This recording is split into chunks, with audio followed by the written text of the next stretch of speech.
A man convicted of child abuse, aggravated murder, and felony homicide in the death of 3-year-old Khaleesi Kuthriel will be sentenced today in an Augusta County courtroom. Good evening, everyone. I'm Colby Johnson in for Taylor tonight. Thank you for joining us. Police are continuing to investigate a shooting that happened in Roanoke last night. President Trump expressed doubt on Sunday that Ukraine and Russia will reach a ceasefire deal. He is encouraging the two nations to meet in Turkey this week. This comes as the president prepares for a trip to the Middle East. Catholics across the world are still celebrating the election of a new pope, and here in the U.S., his election marks a special moment since it's the first ever American-born pope. CBS's Christian Benavidez reports on how the world is marking this occasion. Virginia Senator Tim Kaine was asked about his thoughts on the release of the Epstein files this morning. Senator Kaine says the situation is suspicious and he wants all the facts. President Trump says a full and immediate ceasefire has been reached between India and Pakistan. The man wanted for a deadly shooting in southeast Roanoke is in custody. Someone in or near Virginia has less than 2 weeks to claim $1 million. The world's Catholics welcomed their new pope this week, and on Sunday, Pope Leo XIV appeared again before the Catholic faithful gathered in St. Peter's Square.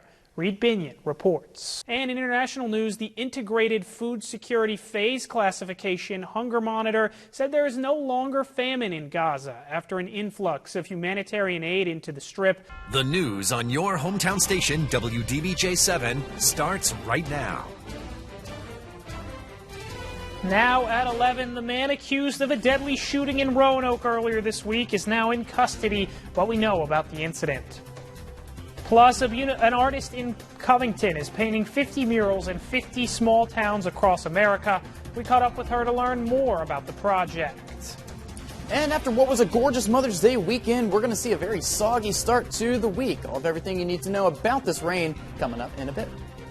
All right, good evening, everyone. I'm Colby Johnson in for Taylor Locke tonight. Thank you for joining us on this Mother's Day Sunday. The man wanted for a deadly shooting in southeast Roanoke is in custody. 38-year-old Thomas Delp was arrested this morning on a charge of second-degree murder. Early Friday morning, Roanoke police responded to the 1300 block of Jamison Avenue, where 27-year-old Hunter Orlando was found dead with a gunshot wound. Police say callers reported hearing an argument before shots rang out. A second man was later found at Fallon Park with a non-life-threatening gunshot wound that police believe stems from the same incident. A man in Lynchburg has been arrested after stealing a woman's purse out of her shopping cart this morning. It happened around 11:20 a.m. in the 7800 block of Timberlake Road. The woman was putting groceries into her vehicle when the man ran up and stole her purse before fleeing on foot and being arrested just 5 minutes later. 45-year-old Lewis Banks is charged with 1 count of grand larceny. He's being held in the Blue Ridge Regional Jail without bond. Well, tomorrow, the city of Danville will be closing 2 ramps due to asphalt resurfacing.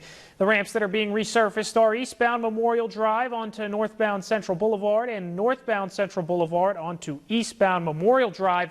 The roads will be worked on from 8 a.m. to 5 p.m. Drivers should avoid these ramps and follow detour signs or plan alternative routes.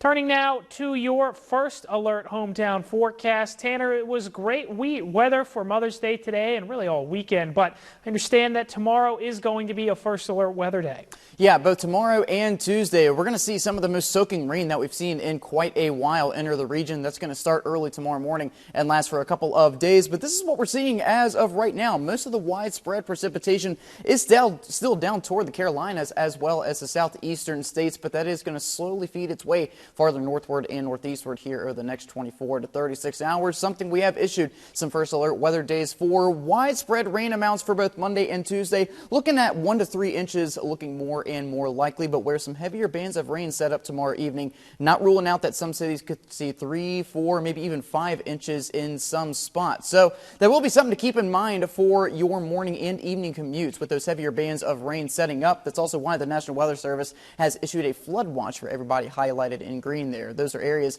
that have the highest chance of seeing those highest rainfall totals. So the main stories for this week will be that soaking rain on the way for the first half of the week. Then going into Thursday and Friday, could be talking about some 80s and possibly 90s returning to the forecast. All of everything that you need to know about this upcoming week coming up later in the show.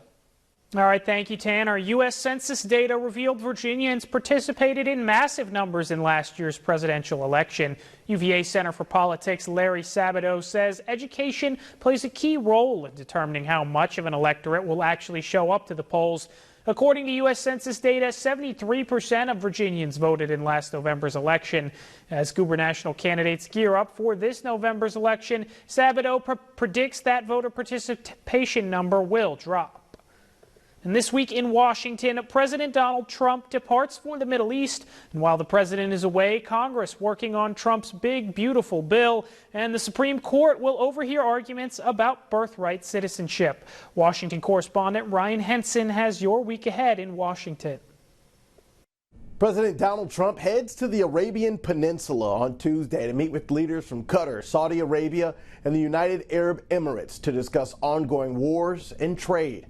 While the president is overseas, Congress will continue working on Trump's budget that he's described as one big, beautiful bill. It would essentially add funding for the Pentagon and Border Patrol and reduce spending for a wide array of social programs. On Wednesday, Health and Human Services and Transportation Secretaries Robert F. Kennedy Jr. and Sean Duffy will have budget hearings. They come as the Department of Transportation has come under fire for problems at airports nationwide, including Newark Airport in New Jersey, due to issues with radar control. The Supreme Court will hear arguments on the legality of Trump's executive order ending birthright citizenship. The decision will be critical to President Trump's future immigration policy. This week is also National Police Week here in Washington, D.C. It begins with the National Police K-9 Memorial Service. And that's your week ahead in Washington. I'm Ryan Henson. After 2 decades of delays, the Real ID requirement is in place for Americans who want to travel the country by plane. Many airports reported wait times of only a few minutes at security checkpoints during the rollout. If you don't have a Real ID yet, and the TSA says about 1 in 5 flyers does not, you can use a passport or certain other acceptable forms of identification. National Police Week is officially underway in our nation's capital. It kicked off today with the annual National Police K-9 Memorial Service at the Law Enforcement Memorial in Washington. The ceremony honors police dogs who died in the line of duty last year, with their handlers laying down a rose at the memorial in their honor. A South Carolina officer who lost his dog last year says police K-9s are often overlooked, but they're critical to keeping us safe. Police dogs are often referred to as tools and you know, just another dog and stuff like that. But to me, we have to honor them. We have to give them the respect they deserve, because people don't see day in and day out the evil that they face. Police Week continues through May 17th with events throughout the week, including the annual candlelight vigil on Tuesday night honoring fallen officers. And we do have a recall alert that you should know about. Yamaha is recalling nearly 40,000 power adapters because they may pose a burn and fire risk. The AC power adapters were sold with the company's digital pianos and music workstations.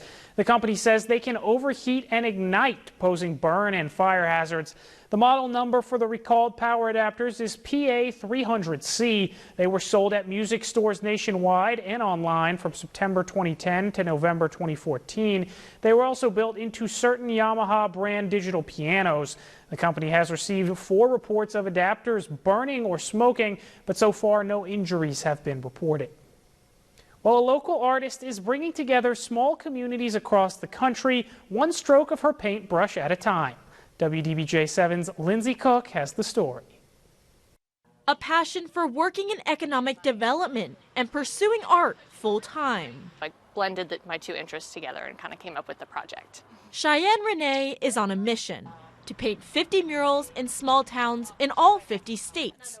She calls it the 50 in 50 project. Starting in her hometown of Covington back in 2022, Renee has created beautiful murals in 17 states so far, hitting states as north as Maine and as far out west as California. Sometimes I work with towns and cities where they want to highlight something very specific in their town, and then sometimes it's as open as somebody gives me a wall and they say paint whatever you want, be inspired by the locations. Her goal is to bring small towns across the country together through each mural. To encourage people to travel to all 50, but also for these towns and organizations to work with each other, to learn from each other, and how to grow, especially supporting small businesses and small artists. She's back in her home state to wrap up a mural in Buena Vista. Although it's not part of the 50 and 50 project, the art embodies the message she aims to create. We have been working with the city of Buena Vista to create this community space and to bring everybody together, and this just is like the topping. Renee is off to Arkansas next and hopes to finish all 50 states by the end of this year. In Buena Vista, Lindsay Cook, WDBJ7. Coming up next, Pope Leo XIV calls for peace in Ukraine and Gaza in his first Vatican address since being elected. More on his first Sunday blessing next.